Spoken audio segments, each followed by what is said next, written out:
ဒန်ဒီရဲ့ဒီလိုအထိုင်ကောင်းတွေတို့ပြီးတော့ဒီလိုထိုးကောင်းတွေပေါ့နော်ဒီလိုထိုးကောင်းတွေမှာလူချင်းတို့အိမ်မှာခဏလေးလောင်နာတွေတို့ဒီကောင်းလေးပျော်သွားတာတို့ပြဿနာတွေဖြစ်နေပြီလားဒါဆိုရင်တော့ဒီဗီဒီယိုလေးကိုဆုံးဖြတ်ကြည့်လိုက်ပါခင်ဗျာလောအားလုံးပဲမင်္ဂလာပါခင်ဗျာပြင်မဲ့တဲ့ lesson လေးကနေပြီးတော့ကြိုဆိုလိုက်ပါတယ်ဒီနေ့မှာတော့ကျွန်တော်အင်ဂျီတော်တော်များများမှာကြုံတွေ့ရတဲ့ဒန်ဒီပြဿနာလေးကိုပြပြပေးမှာဖြစ်ပါတယ်ခင်ဗျာကျွန်တော်တို့အင်ဂျီတော်တော်များများမှာဒီဒန်ဒီတွေကအိမ်တိုင်းလိုမှာရှိကြတယ်ပေါ့နော်အဲ့လိုဒန်ဒီတို့ဒဲဗျူတို့ဒဲပြာတို့ပေါ့နော်အဲ့လိုဘယ်လိုပဲလာအဲ့လိုအိုးတွေမှာကျွန်တော်တို့ထိုးတဲ့ပလက်ကောင်းတွေပေါ့နော်ထိုးတဲ့ပလက်ကောင်းတွေမှာလူချင်းတို့အနေနဲ့သုံးနေတဲ့ဒီထိုးတဲ့ပလက်ကောင်းတွေပို့ပြီးရေပြော်သွားတာတွေတို့ပြီးသွားရင်ဒီအထိုင်အကောင်းတွေရေပြော်သွားတယ်ဒါမျိုးတွေကြုံမှာပါနော်လူကြုံရတဲ့အဓိကပဿနာအကြောင်းရင်းတွေကတော့နှစ်ချက်ရှိပါတယ်ပထမတစ်ချက်ကတော့လူချင်းတို့ထိုးတဲ့ပလက်ကောင်းပေါ့နော်အဲ့ထိုးတဲ့ပလက်ကောင်းကတေချာမိရမထိုးမိလို့ပြမမိတမိလေးဖြစ်နေတဲ့အချိန်မှာဒဲအိုးကလှုပ်လဲဆွဲရောအဲ့နေရာလေးမှာပူတက်လာတယ်ပေါ့နော်အပူရှင်အဲ့နာလေးမှာတက်ပြီးတော့ဒီဒန်ဒီပလက်ခုံတွေတို့ဒန်ဒီခေါင်းတွေပျော်တဲ့ပြဿနာရှိတယ်ပေါ့နော်အဲ့လိုမျိုးရှင်ဒီမှာဆိုရင်တော့ဒန်ဒီခေါင်းတွေပျော်တတ်တယ်ပေါ့နော်ပြီးတော့နောက်တစ်ခုကျတော့ဒီဒန်ဒီအထဲမှာရှိတဲ့တာမိုဆွဲဆိုတာဟာလေးရှိတယ်ပေါ့နော်အဲ့ဒါလေးကဘယ်လိုဟာလေးလဲဆိုတော့ဒီလိုဟာလေးပ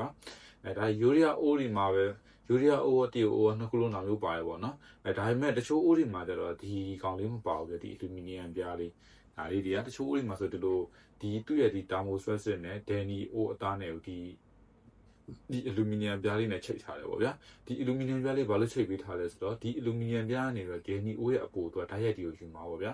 ဓာတ်ရိုက်ယူလာပြီးတော့ဒီကောင်လေးကနေပြီးတော့အပူကတီကိုစီးမှာပေါ့ဗျာအပူကတီကိုစီးလာတဲ့အခါကျရင်ဒီနားလေးမှာခလုတ်လေးရှိတယ်ပေါ့နော်ဒီတာမိုဆွဲဆိုတာခလုတ်လေးရှိတယ်အဲ့လေးရတော့ပလီချင်းထဲမှာအလုပ်လုပ်လဲဆိုတော့သူရဲ့တတ်မှတ်ထားတဲ့အပူချိန်ကိုရောက်ပြီဆိုရင်အဲ့ကောင်လေးကဖောက်ဆိုပြီးနောက်ကိုဖြတ်ချမှာပေါ့ဗျာကျွန်တော်အခုဗီဒီယိုထဲမှာပြထားတဲ့အတိုင်းလေးပဲဒန်ဒီခလုတ်လေးက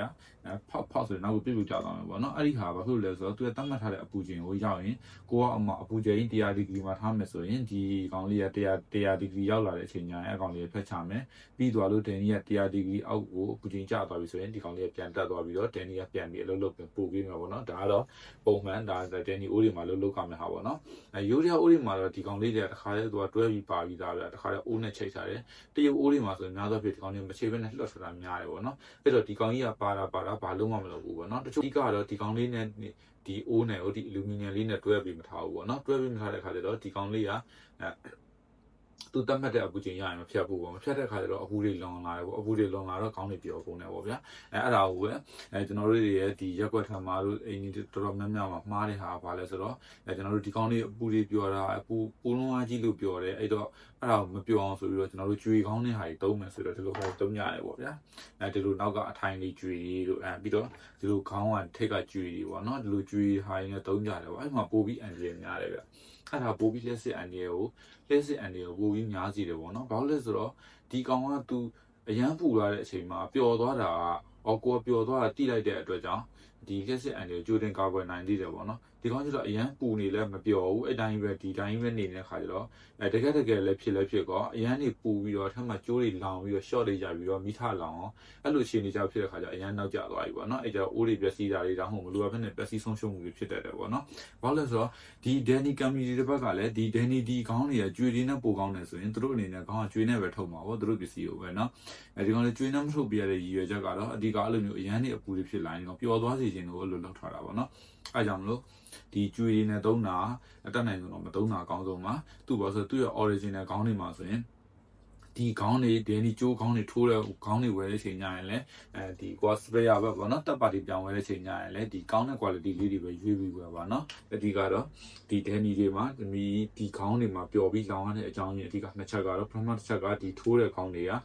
quality အရင်ညံ့ပြီးတော့ဒီအထက်မှာဒီဘက်ကပင်နဲ့တေချာမမိတာပေါ့နော်မမိဘဲနဲ့ loose ဖြစ်နေတဲ့အချိန်မှာဒီဘက်ကလှုပ်သုံးတဲ့အချိန်မှာဒီကောင်လေးကအပူချိန်တစ်ခုတက်လာပြီးတော့ပျော်ပြီးလောင်တတ်တယ်ပေါ့နော်နောက်တစ်ခုအဖြစ်များတဲ့တစ်ခုကတော့ဒီတာမိုဆွဲစစ်တွေပါဒီကောင်တော့ချက်ချင်းတော့မဖြစ်ဘူးပြဒန်နီတွေနှစ်ကာလာတွေကြာလာပြီး3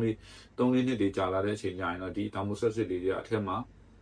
ဘလို့အခြေအနေမျိုးတွေနဲ့ကြုံရလဲဆိုတော့ကျွန်တော်တို့ဒန်နီတွေချက်တယ်အထက်ကိုစီစိတ်ဝင်တာပါလို့ပေါ့နော်အဲ့လိုမျိုးဖြစ်တတ်တယ်ဖြစ်လာတဲ့ခါကျတော့ဒီအထက်ထဲမှာစီကြီးတွေတို့ဟာလို့ညက်ပြီးတော့ဒီ cloud တွေက